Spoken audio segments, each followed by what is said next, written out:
మాఘమాసంలో చేయకూడని తప్పులు ఇవే. కష్టాలు తీర్చే మాఘమాసం, దీపారాధన, మాఘస్నానాలు. ఇప్పటికే మాఘమాసం ప్రారంభమైంది. కార్తీక మాసానికి ఎంత ప్రాముఖ్యత ఉంటుందో మాఘమాసానికి కూడా అంతే గొప్ప విశేషత ఉంటుంది. మాఘమాసంలో చేసే నదీ స్నానాలు, పూజలు మన జీవితంపై లోతైన ప్రభావం చూపిస్తాయని శాస్త్రాలు చెబుతున్నాయి. ఈ మాసంలో చేసే ఒక్క మంచి పని కూడా ఎంతో శుభఫలితాన్ని ఇస్తుంది. అందుకే మాఘమాసాన్ని దేవతలు సంచరించే పవిత్ర కాలంగా భావిస్తారు. అయితే ఇంతటి శక్తివంతమైన మాఘమాసంలో కొన్ని విషయాల్లో చాలా జాగ్రత్త అవసరం.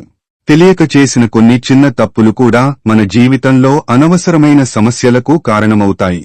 అదేవిధంగా సరైన నియమాలు పాటిస్తే ఈ మాసం ఐశ్వర్యం, శాంతి, స్థిరత్వాన్ని తీసుకొచ్చే అవకాశాలు ఏర్పడతాయి. ఈ వీడియోలో మాఘమాసంలో తప్పనిసరిగా పాటించాల్సిన ముఖ్యమైన నియమాలు ఏవో, అలాగే ఎలాంటి పనులు చేయకుండా ఉండాలో స్పష్టంగా తెలుసుకుందాం. మీకు ఉపయోగపడే విషయాలను సులభంగా, స్పష్టంగా మీకు అర్థమయ్యేలా ఈ వీడియోలో వివరించబోతున్నాము. మాఘమాసంలో ఉండే ఈ 30 రోజులు చాలా పవిత్రమైనవి. అందుకే ఈ నెలలో సాధ్యమైనంత వరకు నదీ స్నానాలు చేయాలని శాస్త్రాలు సూచిస్తున్నాయి. మాఘమాసంలో నదీ స్నానం చేయడం వల్ల మనసు శుద్ధి అవుతుంది. జీవితంలో భారంగా ఉన్న అనేక సమస్యలు తగ్గుతాయని భావిస్తారు. పుణ్య నదుల్లో స్నానం చేసే అవకాశం లేనివారు నిరుత్సాహపడాల్సిన అవసరం లేదు. ప్రతిరోజూ స్నానం చేసే అవకాశం లేనివారు నిరుత్సాహపడాల్సిన అవసరం లేదు. ప్రతిరోజూ స్నానం చేసే సమయంలో మీ మనసులో ప్రయాగ అనే నామాన్ని 3 సార్లు స్మరించుకుంటూ స్నానం చేయండి. ఇది కూడా నదీ స్నానానికి సమానమైన భావాన్ని ఇస్తుంది. ఈ మాఘమాసం అంతా చన్నీటి స్నానం చేయడం మంచిది. ఉదయం సూర్యుడు ఉదయించక ముందే లేచి స్నానం చేయడానికి ప్రయత్నించాలి. ఇది శరీరానికి, మనసుకు చురుకుదనం ఇస్తుంది. మాఘమాసంలో ఆలస్యంగా నిద్రలేవడం, పగటిపూట నిద్రపోవడం మంచిది కాదని పెద్దలు చెబుతారు. ఇవి మన అలసటను, నిర్లక్ష్యాన్ని పెంచుతాయి. కాబట్టి ఈ నెలలో వీటిని తప్పించుకోవాలి. ఈ మాఘమాసం మొత్తం ఆహార విషయంలో కూడా జాగ్రత్త అవసరం. మాంసాహారాన్ని పూర్తిగా మానేసి తేలికపాటి శాకాహారం తీసుకోవడం వల్ల శరీరం శుద్ధి అవుతుంది.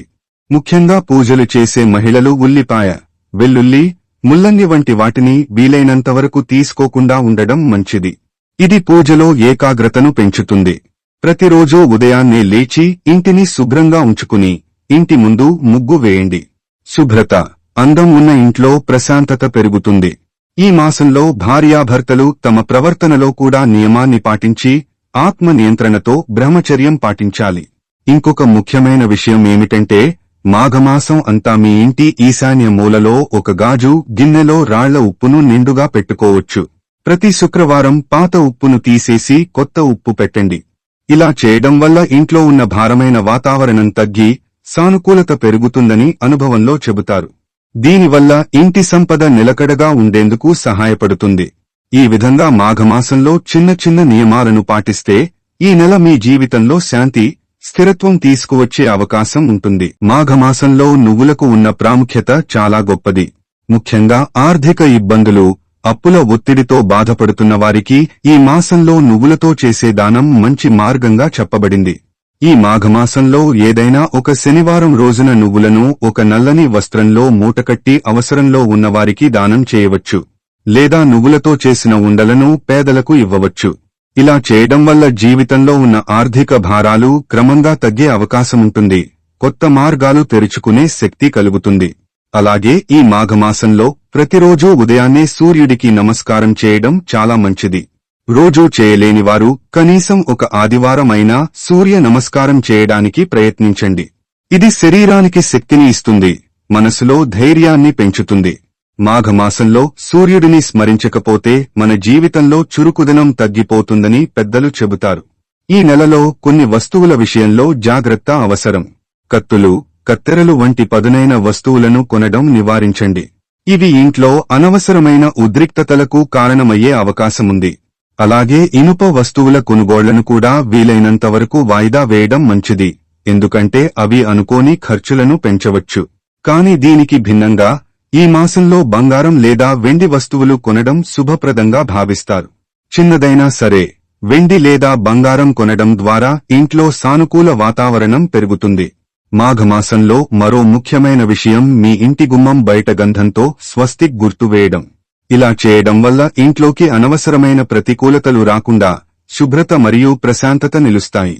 ఇంటి మీద లక్ష్మీ కటాక్షం నిలకడగా ఉండేందుకు ఇది సహాయపడుతుంది. ఇక ఈ మాఘమాసంలో అమ్మవారికి చేసే కుంకుమార్చనకు ప్రత్యేకమైన స్థానం ఉంది. మీ పూజ గదిలో అమ్మవారి విగ్రహం ఉంటే కుంకుమార్చన చేయండి. లేదా దగ్గరలో ఉన్న అమ్మవారి ఆలయానికి వెళ్లి పసుపు, కుంకుమలను సమర్పించి నమస్కారం చేసుకోండి. ఇది మనసుకు శాంతిని ఇస్తుంది, జీవితంలో స్థిరత్వాన్ని తీసుకువచ్చే మార్గాన్ని చూపిస్తుంది.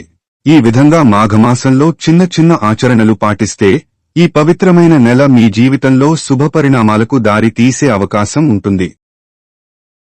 ఇక ఈ మాఘమాసంలో తప్పనిసరిగా రావి చెట్టును పూజించాలి. ప్రతి శనివారం రావి చెట్టు కింద నువ్వుల నూనెతో దీపం వెలిగించి 7 ప్రదక్షిణలు చేసి రావి చెట్టును స్పర్శిస్తే జాతకంలోని అనేక అవరోధాలు తొలగిపోతాయి. జీవితంలో నిలిచిపోయిన పనులు క్రమంగా ముందుకు సాగడం ప్రారంభమవుతుంది. ముఖ్యంగా అదృష్టం, శాంతి, స్థిరత్వం పెరుగుతాయి. సూర్యుడికి అత్యంత ప్రీతికరమైన లోహాలలో రాగి ఒకటి. కాబట్టి ఈ మాఘమాసంలో రాగితో చేసిన పాత్రలు లేదా వస్తువులు కొనుగోలు చేస్తే కుటుంబ సభ్యుల ఆరోగ్యం మెరుగుపడుతుంది. శరీర బలం, మనోబలం రెండూ పెరుగుతాయి. ఇంట్లో సానుకూల శక్తి స్థిరపడుతుంది. పసుపు శుభసూచకం. ఈ మాఘమాసంలో పసుపు కొనుగోలు చేయడం వల్ల ఇంట్లో ఐశ్వర్యం నిలకడగా ఉంటుంది. అనవసరమైన ఖర్చులు తగ్గి ధన ప్రవాహం సక్రమంగా సాగుతుంది. ముఖ్యంగా ఇంట్లో లక్ష్మీ కటాక్షం నిలిచిపోతుంది. ఈ మాఘమాసంలో వీలైనంత వరకు నలుపు రంగు వస్త్రాలను దూరంగా ఉంచాలి. ఇక మాఘమాసంలో దీపారాధన చేసే ఆడవారు కాళ్లకు పసుపు రాసుకుని నుదుట కుంకుమ బొట్టు పెట్టుకుని దీపం వెలిగించాలి. ఇలా చేయడం వల్ల ఇంట్లో శుభశక్తులు ప్రవేశించి కుటుంబానికి శాంతి, ఐక్యత కలుగుతుంది. డబ్బు సమస్యలతో ఇబ్బంది పడేవారు ఈ మాఘమాసంలో నువ్వుల నూనెతో 2 దీపాలు వెలిగించి ఇంట్లో పూజ చేసుకోవాలి. నువ్వుల నూనెతో చేసే దీపారాధన వల్ల ఆర్థిక అడ్డంకులు క్రమంగా తొలగి ఆదాయ మార్గాలు మెరుగుపడతాయి. ఈ మాఘమాసంలో వచ్చే మంగళవారం నాడు నరసింహ స్వామిని విశేషంగా పూజించి స్వామివారికి బెల్లం పాకం నివేదించాలి.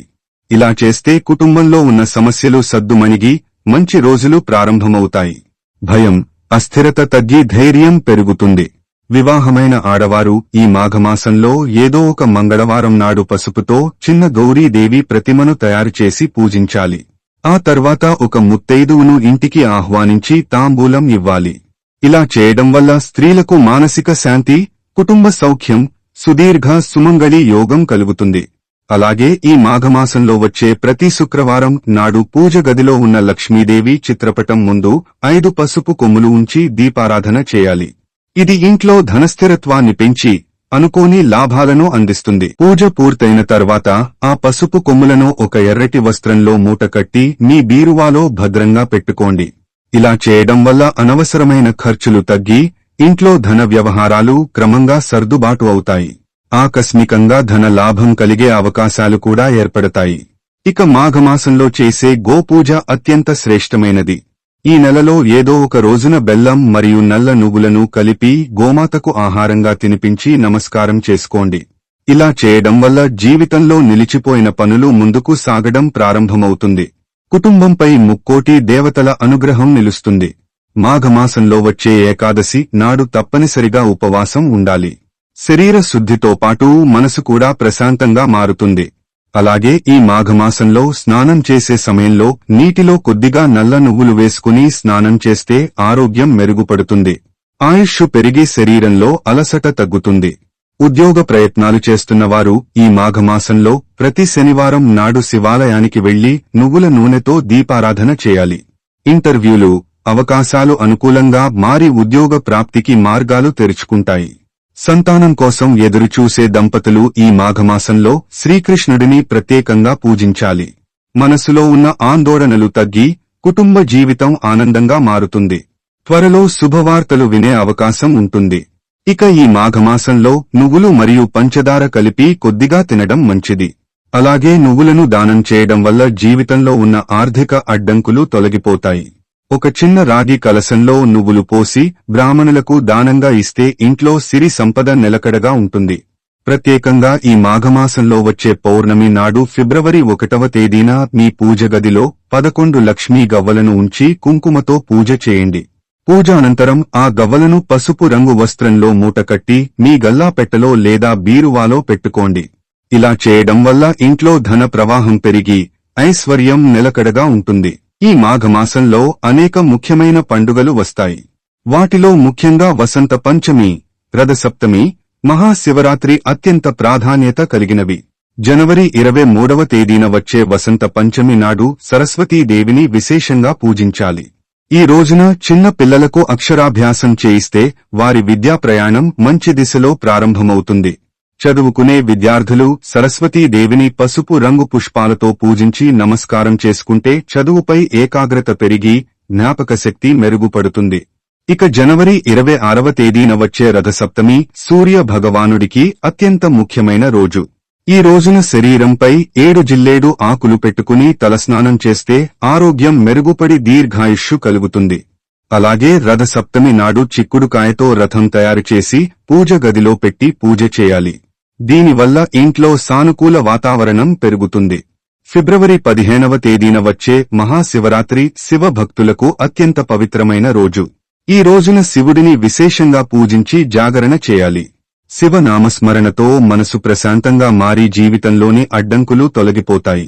ఇక ఈ మాఘమాసంలో ప్రతిరోజూ సాయంత్రం సమయంలో ఇంటి అంతా కర్పూరం పొగ వేయడం మంచిది. ఇలా చేయడం వల్ల ఇంట్లో ఉన్న భారమైన వాతావరణం తొలగి శుభశక్తి వ్యాపిస్తుంది.